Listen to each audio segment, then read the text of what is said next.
Você gentilmente respondeu à minha primeira pergunta. Agora, você poderia me dizer também, se não se importar, o que significa essa primeira espécie de contraponto, nota contra nota? Vou explicar para você. É a composição mais simples de duas ou mais vozes que, consistindo em notas de igual duração, é formada apenas por consonâncias. A duração das notas não importa, exceto que deve ser a mesma para todas. No entanto, como a semibreve, nota inteira, oferece a imagem mais clara, acho que a usaremos em nossos exercícios. Com a ajuda de Deus, então, vamos começar a composição para duas vozes.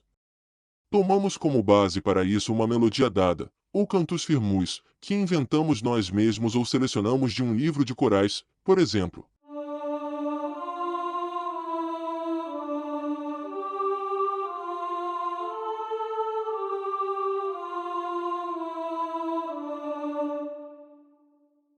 A cada uma dessas notas, agora, deve ser atribuída uma consonância adequada em uma voz acima, e deve-se ter em mente os movimentos e regras explicados na conclusão do livro anterior. Movimentos contrários e oblíquos devem ser empregados sempre que possível, pois, com seu uso, podemos evitar erros mais facilmente. É necessário maior cuidado ao passar de uma nota para outra em movimento direto. Aqui, como há mais risco de cometer um erro, deve-se prestar ainda mais atenção às regras. Como conheço os movimentos e as 4 regras, acho que entendi tudo o que você acabou de dizer. Mas lembro que você fez uma distinção entre consonâncias perfeitas e imperfeitas. Pode ser necessário saber se elas também devem ser usadas de maneira diferente. Tenha paciência, vou explicar tudo. Certamente, há uma grande diferença entre consonâncias perfeitas e imperfeitas, mas falarei sobre isso mais tarde. Por enquanto, elas podem ser usadas de forma imparcial, exceto por seu uso diferente de acordo com os movimentos e pela regra de que mais consonâncias imperfeitas do que perfeitas devem ser empregadas. A exceção são o início e o fim, que devem consistir em consonâncias perfeitas. Você se importaria de me explicar, querido mestre, por que mais consonâncias imperfeitas do que perfeitas devem ser usadas aqui, e por que o início e o fim devem ser consonâncias perfeitas? Sua ansiedade, que ainda é louvável, me força a explicar quase tudo na ordem errada. No entanto, vou responder à sua pergunta, embora ainda não discutindo tudo, para que você não fique confuso com muitos detalhes no início. As consonâncias imperfeitas, então, são mais harmoniosas do que as perfeitas, a razão será dada em outro momento. Portanto, se uma composição dessa espécie, tendo apenas duas partes e sendo de outra forma muito simples, contivesse muitas consonâncias perfeitas, necessariamente faltaria harmonia. A regra sobre o início e o fim pode ser explicada da seguinte forma: o início deve expressar perfeição, e o fim, relaxamento. Como as consonâncias imperfeitas especificamente carecem de perfeição e não podem expressar relaxamento, o início e o fim devem ser compostos de consonâncias perfeitas. Por fim, deve-se notar que no penúltimo compasso deve haver uma sexta maior se o cantus firmus estiver na parte inferior, e uma terça menor, se estiver na parte superior.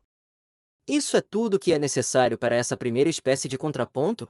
Não é tudo, mas é o suficiente para começar, o resto ficará claro com a correção. Para começar, então, tome o cantus firmus como base e tente construir sobre ele um contraponto, usando a clave de sol e mantendo em mente tudo o que foi dito até agora. Farei o meu melhor.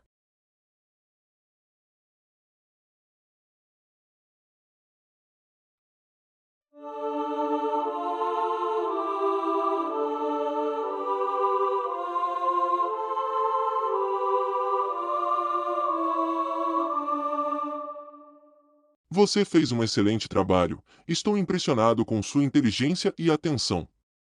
Mas por que você colocou os números acima do soprano e do contralto?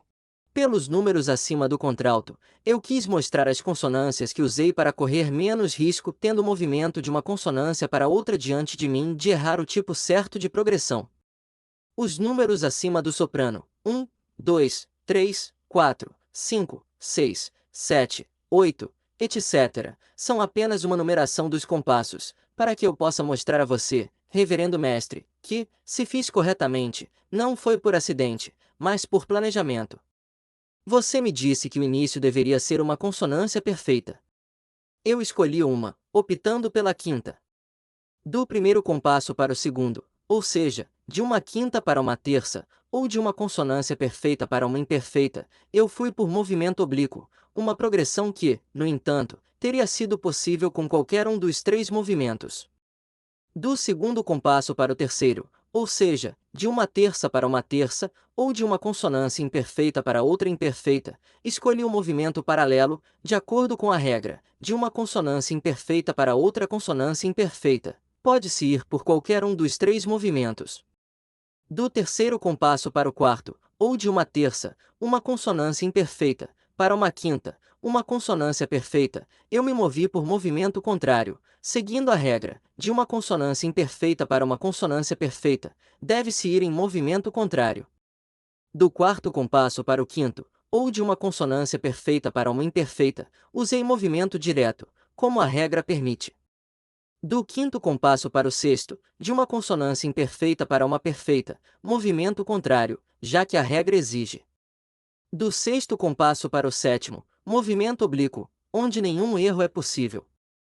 Do sétimo compasso para o oitavo, de uma consonância imperfeita para outra imperfeita, movimento paralelo, como a regra permite. Do oitavo compasso para o nono, de uma consonância imperfeita para outra imperfeita, eu estava livre para escolher qualquer movimento. Do nono compasso para o décimo, a mesma coisa se aplicou. O cantus firmus estando na voz inferior, o décimo par de notas, aparecendo no penúltimo compasso, é, como você aconselhou, uma sexta maior. Do décimo compasso para o décimo primeiro, finalmente, eu prossegui de acordo com a regra que diz, de uma consonância imperfeita para uma consonância perfeita, deve-se mover em movimento contrário. O décimo primeiro par de notas, a conclusão, é, como você orientou, uma consonância perfeita. Você demonstra que fez isso com muita reflexão.